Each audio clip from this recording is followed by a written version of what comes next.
It's that part of the show where we take a trip down memory lane and reminisce about those all-important Saturday jobs we had whilst growing up. Yes, and we have, for many of us, the Saturday job was our first taste of financial freedom, from newspaper rounds to manning the tills at a local supermarket. So the all-important Saturday job was a really major milestone in our lives. And joining us now to talk about his Saturday jobs is ex-footballer supremo, Southampton legend, Matt Le Tissier. Morning, Matt.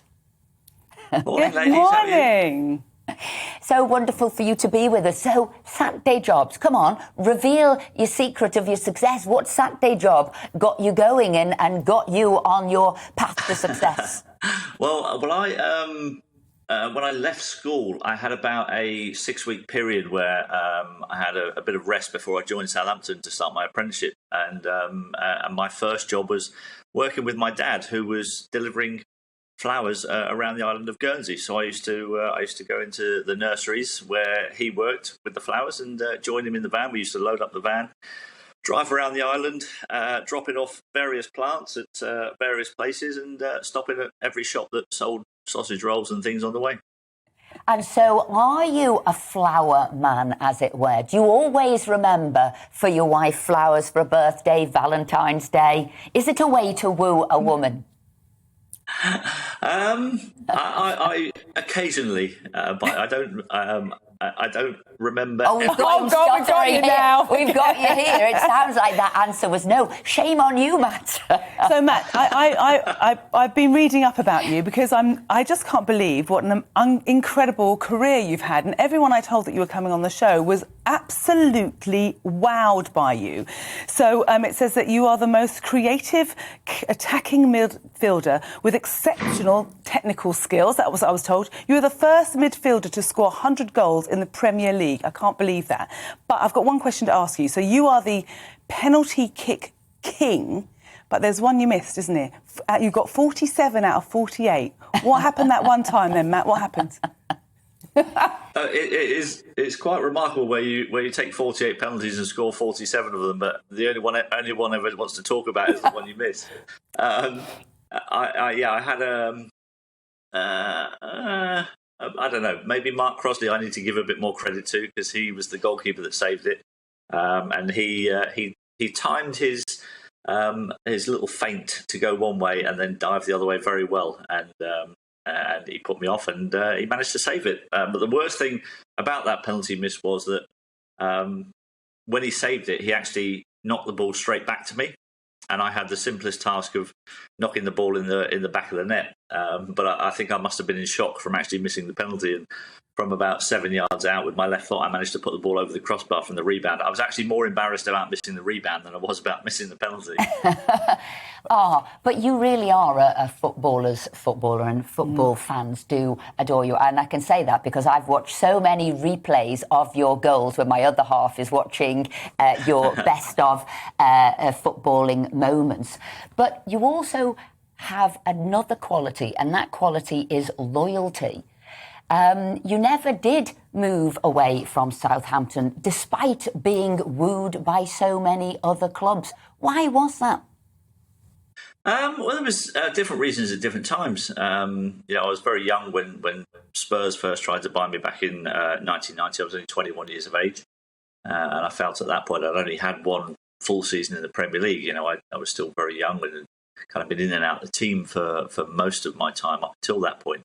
So I didn't think that was the right time to move. My fiancée at the time also didn't want to live in London, so I had that to take into consideration as well. And then Liverpool tried to buy me a couple of years later. But again, I wasn't really too keen on moving away. Where you go here, I was Matt? happy where I was. Matt, be careful where you go. As somebody from Liverpool, be careful where you go when you say that. You didn't want to move. I like the South Coast. It's pretty close to my home in Guernsey, and also it's a bit warmer down here, to be quite frank. But going back to Saturday jobs, because this is what this slot's about, what do you think you learned? I mean, people talk about the discipline, people talk about, learning all about money. What did you learn? What did you take with you? No, I think it is the lesson is kind of having your own cash and having to budget with the money that you've got and what you can spend it on, and being relatively sensible with how you spend your cash. And that's kind of, I think, the first biggest lesson that you learn as a youngster when you get a Saturday job, and all of a sudden you're not relying on your mum and dad to go, oh, can I have some money to go to the shop, or can I have some money to buy this? All of a sudden you've got your own cash there. And the parents are going, right, we're not funding you anymore. You've got your own money. You decide what you're going to do with it. Most people might not think. You need to prioritise with that little amount of money you've got. Yeah, most people might not think footballers have to prioritise with that little amount of money that they've got. Anymore they don't, anyway. Not anymore they don't. When I started, Esther, with Southampton, we were on £26 a week. Wow. It's slightly different now, hey? But you are now an ambassador for Southampton, aren't you? So what do you do in your capacity as ambassador? Yeah, I'm an ambassador at the club, so I do work with some of the club sponsors on any kind of promotional stuff that they would like to do through the club. I'm also an ambassador for the Saints Foundation, which is the charity arm of the football club. So I get involved in quite a lot of the functions that they do, and we raise lots of money for the local causes in the Southampton area. So it's lovely still, 20 years after retiring, that I'm, still have an active involvement in the football club, and it's been a massive part of my life, and I'm very proud to still be involved with it.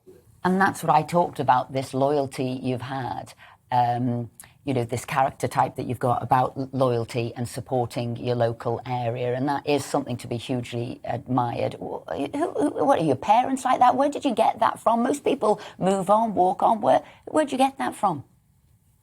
Yeah, I think that's probably something that was instilled in me by my parents. They're fantastic people. They're still loving life back in Guernsey with my three big brothers, and I think they all together made sure that I always kept my feet on the ground, didn't get too big for my boots, and had I done, having three older brothers, they would have put me in my place pretty quickly. But my mum and dad instilled values in us which stuck with me to this day, and I'm very grateful to them for doing that.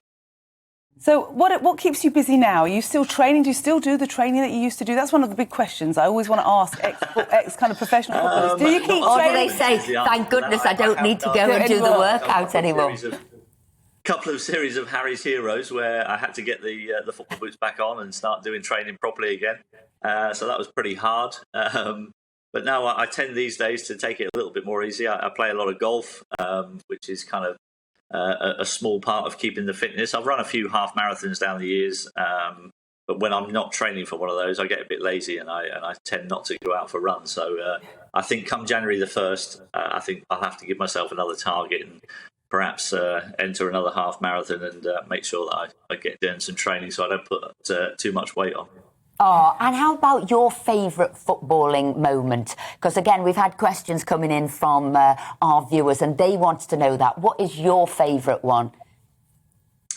I think from